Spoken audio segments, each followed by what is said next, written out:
اذان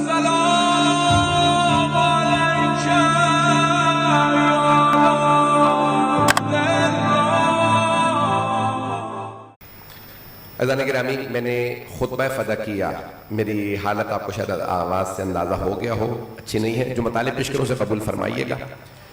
اذان گرامی، خاتون جنت کا مشہور و معروف خطبہ، بی بی کے دو خطبے بہت مشہور ہیں جو مسجد میں بی بی نے دیے ہیں۔ ایک خطبے کا جو عنوان ہے اسے مشہور کیا گیا خطبہ فدکیہ، خطبہ لامیہ بھی کہا جاتا ہے، اور بھی اس کے بہت سے نام ہیں۔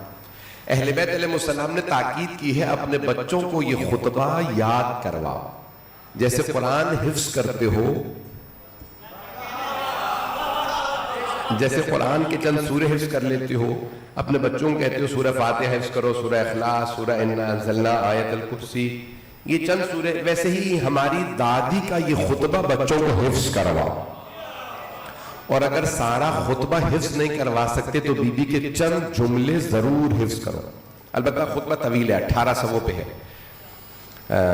یعنی گھنٹے سے اوپر کا خطبہ ہے۔ یہ جو ہم بولتے ہیں عام طور سے، میں تیز بولتا ہوں، جو لوگ آرام سے بہت آہستہ آہستہ بولتے ہیں تو 7-8 صفحے بنتے ہیں۔ مجھے لوگ کہتے ہیں بھی آپ کی مجلس کے 12-13-14 صفحے بن جاتے ہیں ایک گھنٹے میں تیز بولتا ہوں۔ کچھ لوگ، اب جناب سیدہ بڑے آرام سے متانت سے بات کرتی تھی، پھر بھی 18 صفحے بنتے ہیں۔ اس کا مطلب ہے کہ یہ خطبہ مختصر، بی بی آئی ہیں، بی بی نے پوری بات کی ہے۔ یہ نہیں ہے کہ مختصر سی بات تھی، کہیں ہوا میں اڑ گئی، ایسی بات نہیں تھی، کیونکہ شیعہ سنی مشترک مجمع میں بڑی ذمہ داری سے بات کر رہا ہوں۔ سب سے اس کا پہلا حوالہ جو ہے وہ ہمارا نہیں ہے، وہ بھائیوں کا ہے، ابن طاہر شیعہ عالم نہیں ہے، ان کی کتاب ہے بلاغات النساء، کہ بڑے بڑے فصیح و بلیغ مرد گزرے ہیں، وہاں پہ کچھ خواتین ایسی گزری ہیں کہ جن کے خطبے اور بیانات فصیح و بلیغ ہیں، اور سر فہرست خطبہ جناب خاتون جنت۔ عزیزان گرامی، عام طور سے فصاحت و بلاغت بیان کرنے کے لیے سکون کی ضرورت ہوتی ہے۔ کوئی آدمی شعر لکھنا چاہتا ہے نا تو وہ کہتا ہے کہ زمین و آسمان کا درمیانی فاصلہ چاہیے۔ اب یہاں پہ بڑے بڑے قابل لوگ بیٹھے ہیں، میں جملے پیش کر رہا ہوں، کسی بھی آپ شاعر سے بات کریں گے نا، کسی مفکر سے بات کریں گے، کوئی لکھنے والا، کوئی پروگرامر، تو کہتے ہیں مولانا زمین و آسمان کا درمیانی فاصلہ ہونا چاہیے، سناٹا ہو، خاموشی ہو، تنہائی ہو، اکیلے میں بیٹھ کے خود اچھی طرح سے میں شعر لکھ سکتا ہوں، شور شرابہ ہو رہا لکھنا بڑا مشکل ہوتا ہے۔ اور اگر یہ پتا ہو سب مخالف ہیں،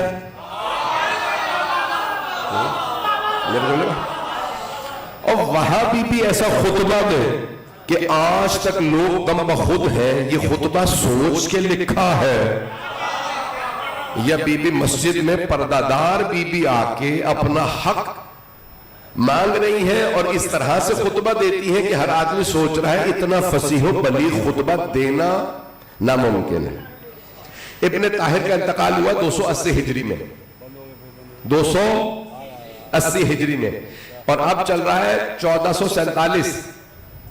اب آپ سوچئے کہ سب سے پرانا حوالہ غیبت صغریٰ کا حوالہ میں نے پیش کیا، اور شیعہ حوالہ نہیں دیا تاکہ یہ کوئی نہ کہتے یہاں پہ شیعوں کی بات کر کے چلا گیا۔ توجہ، میں مستند حوالے پیش کر رہا ہوں۔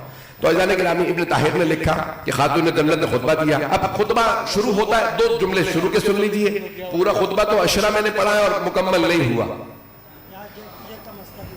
30 مجلسیں پڑھیں نا تو خطبہ مکمل نہیں ہوتا، اتنا سمندر گہرائیاں بی بی کے خطبے میں موجود ہے۔ بی بی خطبہ شروع کرتی ہیں، آتی ہیں، کیسے آئی ہیں؟ فخر الدین رازی لکھتے ہیں کہ بی بی کا جو برقع تھا زمین پہ خط کھینچ رہا تھا، اور بی بی نے اپنے خاندان کی ساری خواتین کو بلایا، میں مسجد میں جا رہی ہوں اپنا حق مانگنے، میرے ساتھ چلو۔ ان کو بلانا اس لیے ضروری تھا تاکہ پردے کا اہتمام رہے۔ بی بی برقعے کے اندر ساری خواتین کی جھرمٹ میں آئی، اور آنے کے بعد صاحب مسند سے بلند آواز سے کہا، بی بی نے جو ابتدا میں 2 جملے کہے وہ پہلے سن لیجئے۔ الحمدللہ، یہاں پہ بی بی دیکھیں کس انداز سے شروع کرتی ہیں، حمد باری تعالیٰ اس انداز سے بجا لاتی ہیں، الحمدللہ علی ما انعم ولہ الشکر علی ما الہم۔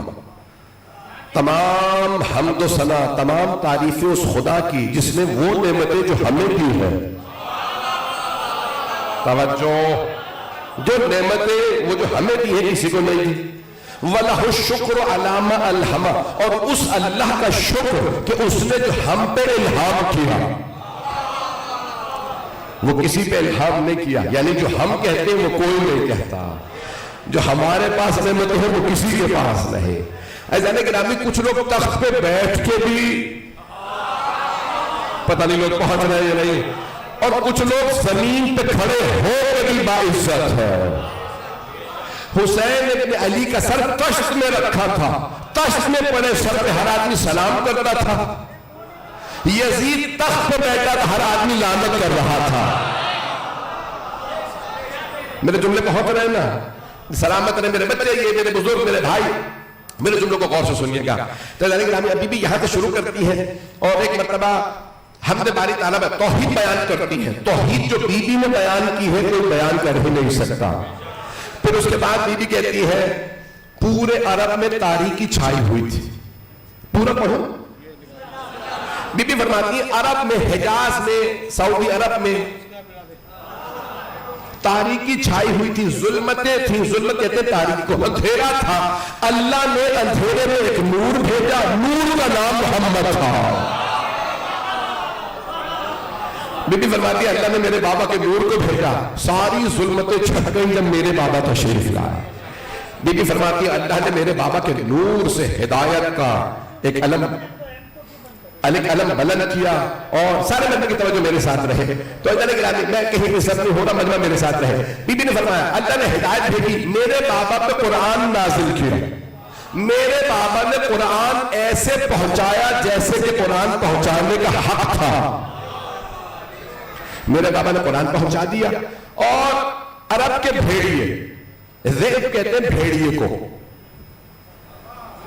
عربی زبان میں نا استعارہ سمجھتے ہیں، اس اشارہ، کنایا، یہ مثال کے طور پہ کہتے ہیں نا کہ کہنا ہوتا ہے یہ بہت خوبصورت ہے، کہتے ہیں یہ چاند ہے۔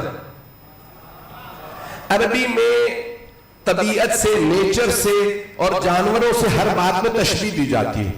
کہنا ہوتا ہے نا یہ بہت بہادر ہے، کہتے ہیں شیر ہے، نہیں پہنچا پا رہا۔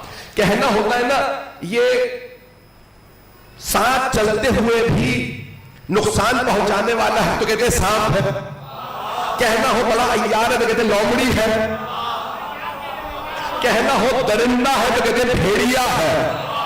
اب پہنچ گئے، اسے کہتے ہیں استعارہ۔ عربی کی بلاغت میں اگر آپ بلاغت پڑھیں گے نا، فصاحت و بلاغت، تو عربی کے بلاغت میں کہتے ہیں استعارہ۔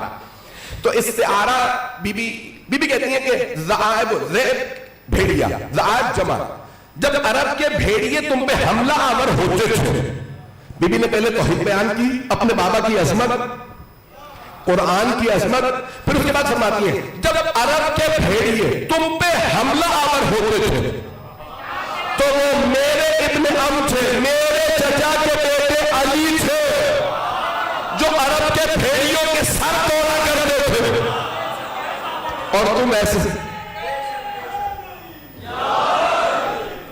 میرے جملے بہت رہے، لیکن اتنا خوبصورت انداز ہے، کائنات کی ملکہ ہے۔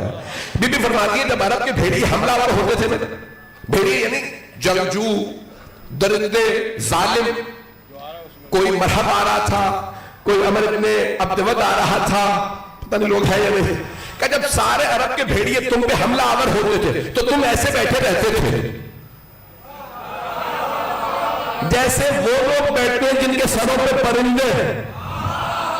دوبارہ استعارہ ہے، کنایا ہے، اشارہ ہے، کہتے ہیں تم تو ایسے بیٹھے جیسے سر پہ پرندہ بیٹھا ہے، یعنی ہلو نہیں، ہلوں گا تو پرندہ اڑ جائے گا، تم ایسے بیٹھے رہتے تھے، ہلا